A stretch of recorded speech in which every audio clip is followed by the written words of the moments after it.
nombre es Denis Alburga, estudiante de Psicología de la Universidad Yacambú. A continuación, le estaré presentando mi plan de intervención desde la Cátedra de Intervención y Tratamiento Clínico Psicológico. A continuación, se presenta paciente OM, edad 32 años, género masculino, su lugar de nacimiento es en Maracay, fecha de nacimiento el 25 de febrero, estado civil soltero, grado de instrucción bachiller, ocupación vendedor, ubicado en la urbanización La Soledad, estado de Aragua. El paciente se muestra ansioso, se come las uñas, tiene tics en el cuello, refiere estar preocupado por su consumo de drogas, en este caso cannabis. Sus padres le han descubierto el consumo de drogas y muestran preocupación. Sin embargo, el paciente se presenta solo a consulta y dice que viene por voluntad propia.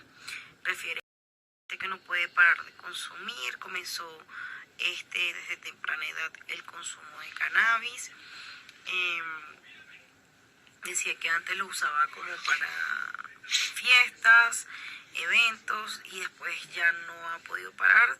Consume en el día, en la tarde, en la noche, se ha vuelto más repetitivo hasta el punto de que no sale, perdió las relaciones interpersonales, tiene alteraciones en el sueño y el pensamiento, pasa todo el día bajo los efectos y hasta va a trabajar drogado, tiene alteraciones en la alimentación y ha dejado de hacer las actividades cotidianas. Historia clínica como antecedentes personales. Desde su nacimiento, su desarrollo está dentro de los parámetros normales, no tuvo complicaciones al nacer, su desarrollo psicomotor se desarrolló de acuerdo a su edad cronológica. Los antecedentes patológicos del paciente no presentan ningún antecedente patológico. Y en los antecedentes patológicos familiares, su madre es diagnosticada con trastorno de ansiedad. En el motivo de consulta, en la definición de la conducta meta, es evitar el consumo de sustancias, en este caso cannabis, a través de la terapia cognitivo-conductual, modificar la conducta a través de los esquemas cognitivos del paciente. La conducta problema sería el consumo continuado de sustancias psicoactivas, cannabis. En el análisis funcional de la conducta, los antecedentes remotos son la predisposición genética, la disfunción familiar, las relaciones interpersonales y el inicio temprano, es decir, en la adolescencia, al consumo de sustancias.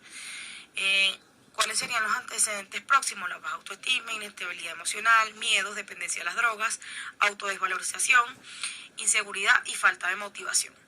En la conducta de problemas, como lo dije anteriormente, el consumo continuado de sustancias psicoactivas, cannabis.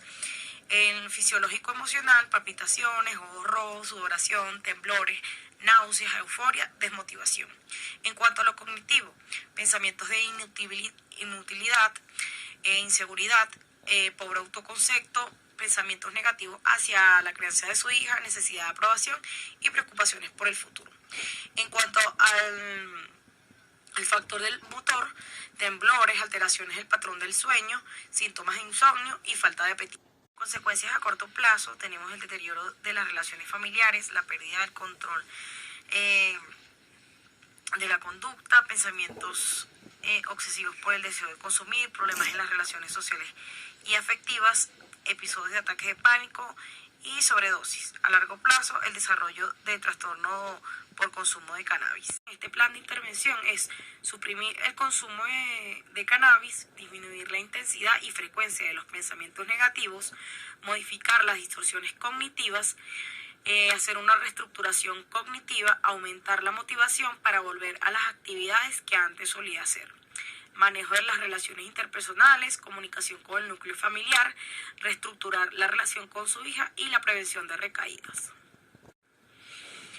En el plan de intervención, como en la primera semana tendremos una entrevista motivacional que va a ser, tendrá como actividad informar al paciente acerca de la enfermedad y cuál es el tratamiento. ¿Cuáles son los objetivos?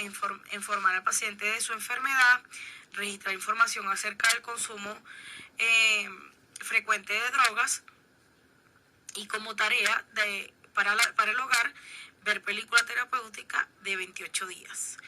En la segunda semana, a través de la técnica del cuestionario, vamos a realizar un cineforum a través de un cuestionario con preguntas cerradas, que será, por ejemplo, en qué escena de la película te has sentido identificados. Y como objetivo tiene identificar la enfermedad a través del material audiovisual. En la tercera semana tenemos la lluvia de ideas, que va a ser realizar un horario sobre la estructura, las actividades, desde que el paciente se despierta hasta que se va a dormir, donde se incluya el ejercicio cardiovascular, que es decir, caminar por 1 hora. Como objetivo tendremos lograr que el paciente cumpla una estructura diaria para adquirir una nueva estructura, nuevos hábitos y modificar los hábitos que había descuidado. También vamos a hacer que lograr bajar los niveles de ansiedad del paciente al hacer los ejercicios cardiovasculares. En la cuarta semana, a través del cuestionario vamos a hacer una lista de los lugares, personas y factores de riesgo. Y con esto vamos a lograr que el paciente pueda identificar los lugares, personas y actividades de riesgo. Vamos a realizar 2 dibujos del mismo, donde el paciente se dibuja en un ambiente cuando consume drogas, y realizar otro dibujo donde se visualice sobrio. Como objetivo tenemos identificar las proyecciones del paciente a través del color y aumentar la motivación. Además, en la semana 6 va a realizar un registro diario en un cuaderno de los pensamientos negativos y conductas que lo acercan al consumo. Como objetivo tendremos orientar al paciente a identificar los pensamientos y conductas negativas, modificar el modo de interpretación y la valoración subjetiva. Como tarea para el hogar tenemos ver la película terapéutica cuando un hombre ama a una mujer. Y en la semana 7 tendremos un conversatorio. Se le propone al paciente que formule y responda a una serie de preguntas que incluyan la identificación con algún personaje de la película. Como objetivo tendremos la reestructuración cognitiva y la identificación de las consecuencias del consumo de drogas. Para finalizar, en la semana 8 tendremos la prevención de recaídas y terminación del proceso. Se le enseñará al paciente que una recaída es común, sin embargo no debe realizarse. Que el paciente cumpla con su estructura y ejercicios diarios. Se le pautará al paciente las actividades que debe realizar para mantenerse sobrio. Como objetivo final tendremos la prevención de recaídas. Muchísimas gracias. Eso es toda mi exposición.